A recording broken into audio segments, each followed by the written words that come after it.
Halo, assalamualaikum warahmatullahi wabarakatuh. Bertemu kembali dengan saya Ika Muslikatun di dalam channel saya Ika Muslikatun. Yang biasanya yang saya ulas adalah tumbuh kembang anak, sensorik, motorik, dan ketuntasan tumbuh kembang. Nah, di channel kali ini saya akan memaparkan tentang tafsir komparatif yang kebetulan saya mendapatkan tugas untuk menyampaikan hal tersebut. Dan prodi yang sedang saya kenyam di sini adalah prodi Al-Qur'an, dan saya sekarang sedang mengenyam pendidikan di kampus Muhammadiyah Palangkaraya. Oke, tak banyak panjang lebar, komparatif sendiri dari segi bahasa yang bisa kita dengar adalah bahasa Inggris ya, yaitu a comparison between things which have similar features often used to help explain a principle or idea.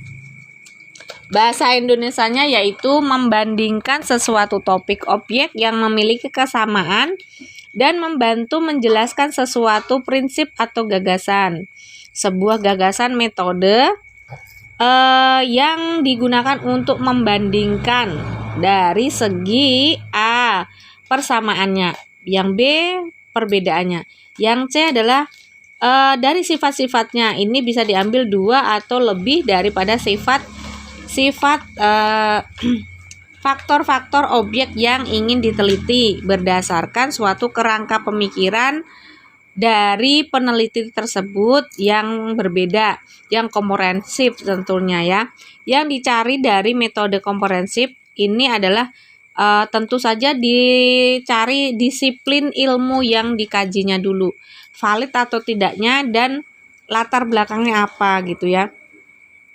Kemudian macam-macam dan metodenya ini bisa digunakan untuk apa saja ya. Banyak hal yang bisa digunakan. Contohnya dalam dunia kesehatan, di dalam di dalam dunia kesehatan, di dalam dunia kuman-kuman tersendiri gitu, untuk menampilkan sesuatu hal dan memberikan solusi daripada problematika yang sedang berkembang gitu ya. Kemudian bisa juga sekarang digunakan untuk Al-Qur'an dan hadis gitu. Nah, perbandingan ini tidak bisa dipungkiri berdasarkan dari tokoh-tokohnya. Tokoh-tokoh pencetus penelitiannya siapa? Kemudian antar pemikiran dari suatu tokoh satu dan lainnya itu seperti apa? Kemudian yang dibandingkan itu lagi adalah waktunya kapan, turunnya kapan gitu ya. Kemudian dengan sejarahnya apa? Nah, itu yang patut diperbandingkan. Kemudian perbandingan yang lain antara kawasannya, contohnya tempatnya di mana. Kemudian dengan tempat yang satu itu apa bedanya gitu, ada samanya di mana gitu ya.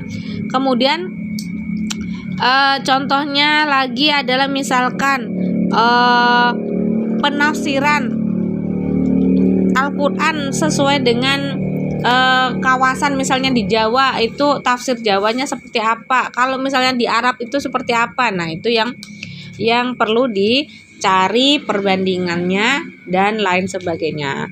Kemudian tentunya harus melalui riset secara dalam dan bisa diketahui tujuannya untuk mencari riset perbandingan itu sendiri gitu. Contohnya dari aspek persamaan dan perbedaannya, tujuannya adalah itu. Yang kedua lagi adalah tujuan dari diadakannya metode tafsir komparatif ini yaitu mencari kelebihan dan kekurangan, meneliti data yang risetnya paling valid.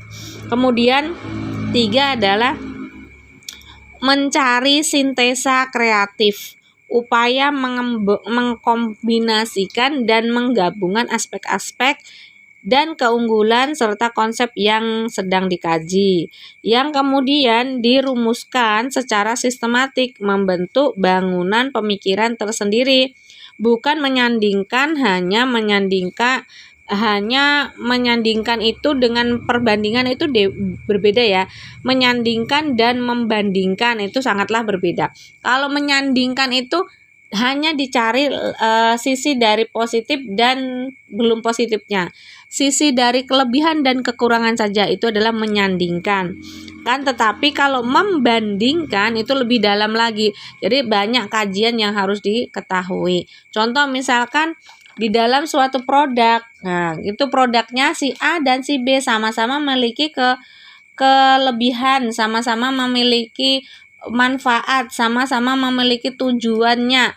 Akan tetapi dari kedua atau ketiga atau bahkan lebih dari produk tersebut tentulah harus dikerucutkan lebih lagi untuk dicari tahu manfaatnya yang lebih komprehensif. Kemudian langkah-langkah untuk menentukan hal tersebut. Misal, harus menentukan temanya apa yang diteliti. Kemudian yang kedua, mengidentifikasi aspek-aspek yang hendak dibandingkan gitu ya. Yang ketiga, mencari keterkaitan dan faktor-faktornya. Yang keempat adalah menunjukkan kekhasan masing-masing. Yang kelima adalah melakukan analisa secara mendalam, kritis dan dengan argumen atau data yang valid. Kemudian yang enam, mempunyai kesimpulan untuk menjawab problematika penelitian yang sedang diteliti. Nah, oke. Kalau konteksnya di dalam Al-Qur'an dan hadis tentulah banyak sekali perbedaannya antara madhab satu dan lainnya. Tetapi untuk mengupas pemikiran yang lebih objektif dan lebih mudah dipahami, yaitu saya ambil contoh simple temanya tentang produk kesehatan skincare misalkan. Skincare A ini memiliki keunggulan, misalnya dia membersihkan, bisa mengglowingkan gitu ya. Tetapi hanya dijadikan konsumen saja. Dan uangnya juga tidak bisa untuk beli lagi apabila sudah habis produk tersebut dan kita tidak memiliki dana untuk membelinya gitu. Akan tetapi ada nih produk yang baru muncul. Nah, sama-sama untuk membersihkan, sama-sama untuk mencerahkan, sama-sama untuk menyehatkan. Akan tetapi di sini menghadirkan solusi dari problematika dari pemakaian A. Dia bisa cantik kalau ada uangnya. Tetapi kalau yang B, dia bisa cantik dan juga bisa menghasilkan uang berkali-kali. Nah, itu adalah suatu hasil dan tujuan serta langkah-langkah yang diambil dari penelitian komprehensif.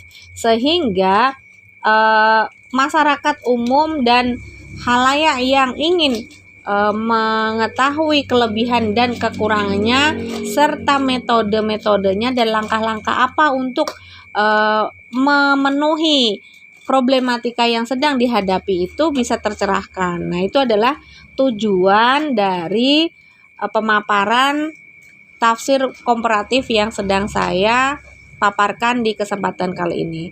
Oke, thank you for watching. Assalamualaikum warahmatullahi wabarakatuh.